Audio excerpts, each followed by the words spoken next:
So what is Lucas's back here? Lucas's back here has a 15 frame startup. It is active for 4 of those frames once the hitbox comes out. It has 17 frames of end lag. It is -6 on shield at worst and -4 on shield at best. And it auto cancels from short hop. It has 19 frames of landing lag. And it has 39 total frames when you throw the move out. What can it do? Well, it's primarily used for spiking. That's what most people know the move for. It's one of the most powerful spikes in the game, actually. And it makes it kind of gimmicky because of how slow it comes out. You're not really going to be throwing this move out much in neutral because of that startup, and especially when forward air exists, which will be your main saving grace. That isn't to say that his back air is useless, however. I feel like there's a lot of depth to this move that most people don't necessarily know about, myself included. Back then, I thought back air was one of his worst moves. I didn't really like it at all. But as soon as I started applying it more and I started to really delve into what it can do, it's a pretty decent move. I'm gonna go over that in just a second. So what exactly can Lucas's back air do?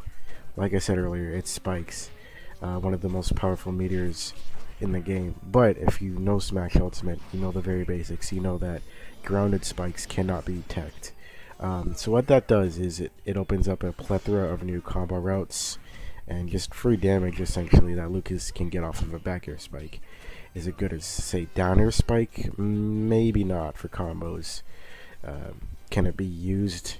Can it be applied in game? Well, obviously it's a fucking spike, but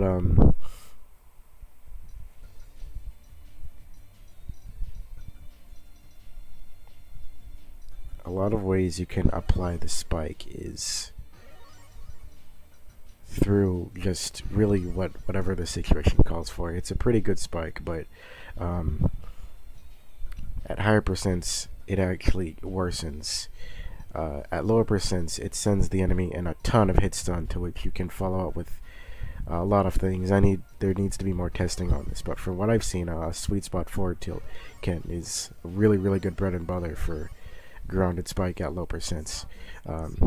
Around mid percents, not really mid percents, but like high low percents per se, around I'd say 20-30, that's when it starts spiking on the ground. And obviously that is, in my opinion, when the move shines best. You can do a lot of things like back air chains.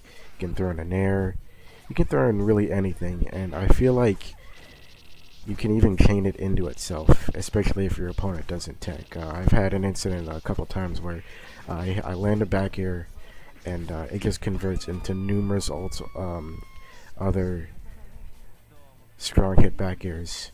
It didn't really finish per se, but it looked cool and it was funny. And that's all that matters, really. But if you want to be a tryhard about it, I could have done a lot more, and I feel like that's something that can be exploited with this move. Another good thing I would like to mention about this move is it has a very specific hitbox at the very end of the move that actually sends backward. Now, obviously, you're not going to be really hitting this hitbox. It's very precise. I don't even know why it's in the game. It's kind of redundant, but if you do land it, it sends your opponent just strictly right in front of you at a pretty brutal semi-spike angle. And this could lead to tech scenarios. It could lead to possible combos. A lot of people are not going to expect that back air to send them that angle, so they're probably going to miss the tech. So you could probably get a jab block off of that. All in all, it's a really good move, and I might demonstrate it here in a second. As you can see, the back air sends them right in front of me, and I'm able to do a PK fire. I could do a forward air. It's just all in how fast you react, because your opponent definitely won't be reacting to the tech, and if they do tech, you're still in an advantage. So just keep that in mind.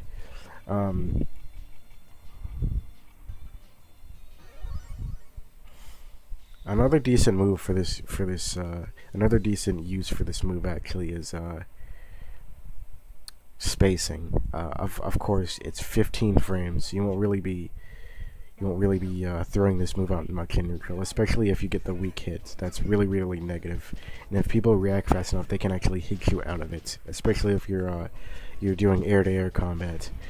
Uh, but its vertical range, it grants Lucas something he doesn't have in its vertical range.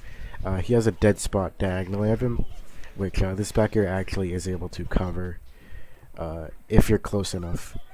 So that's a little bit of a situation where the move can actually shine too. I usually like using it when people are diagonal of me because they usually don't expect it, and it can be a good mix-up at times. A really good